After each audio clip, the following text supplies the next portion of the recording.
some countries, sport is like the national pastime. That's But in true. the Philippines, some might say that pageantry is the pastime.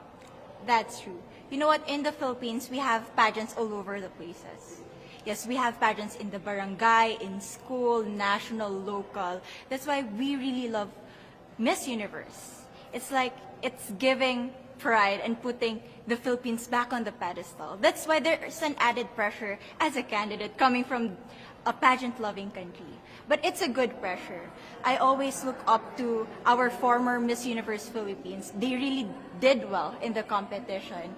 And now this is my time to show who I am, to offer what Rabia can show to the rest of the universe.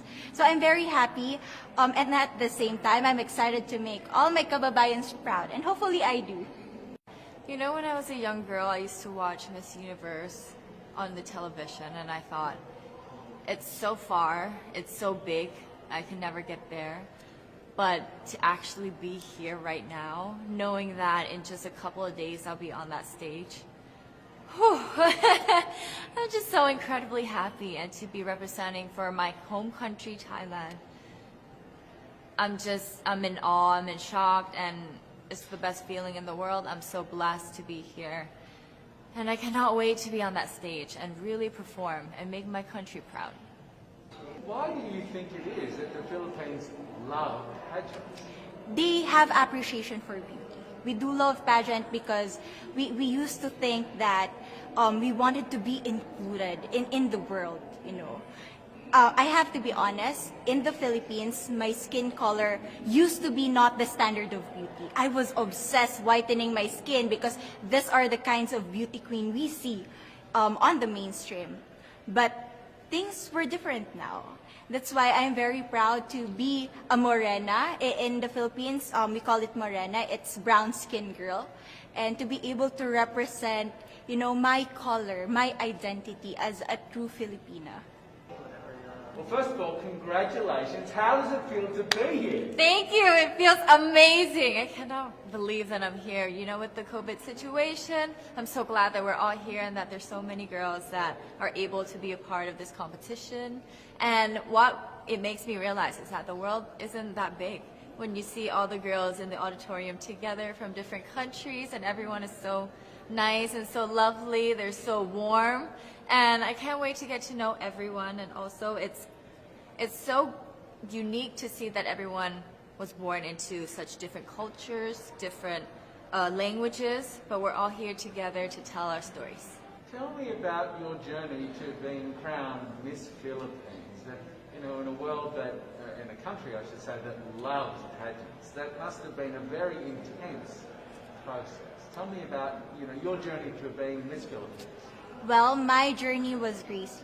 You know what? I started to be a dark horse. Nobody noticed me. Nobody knows I was in the competition up until the preliminary and the coronation night. And when I won, I received different comments. Of course, there were people who didn't expect me to do well, who think that I cheated. That's why I need to redeem myself in Miss Universe. I really need to do well in this competition. And the thing is, I love pressure. I love criticism. I get better every day with that. You tell me I cannot do that, I turn to you and I'm going to say that, no, I can do it for myself. Good for you. And tell me about your journey, your road to getting here.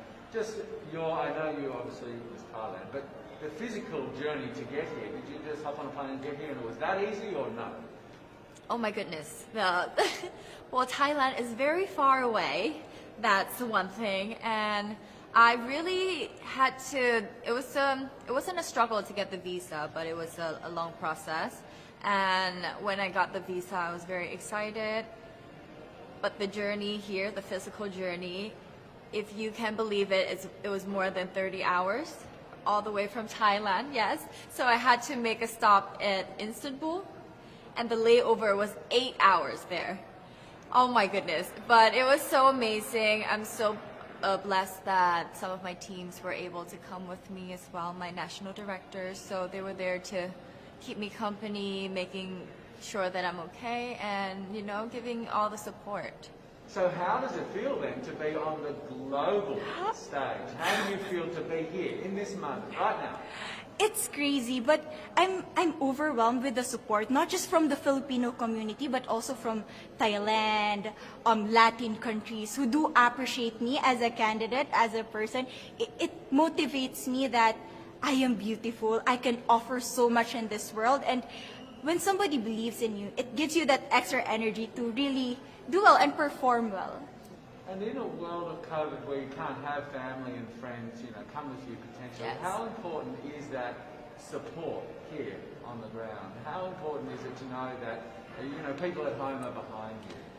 Oh my, it's absolutely everything.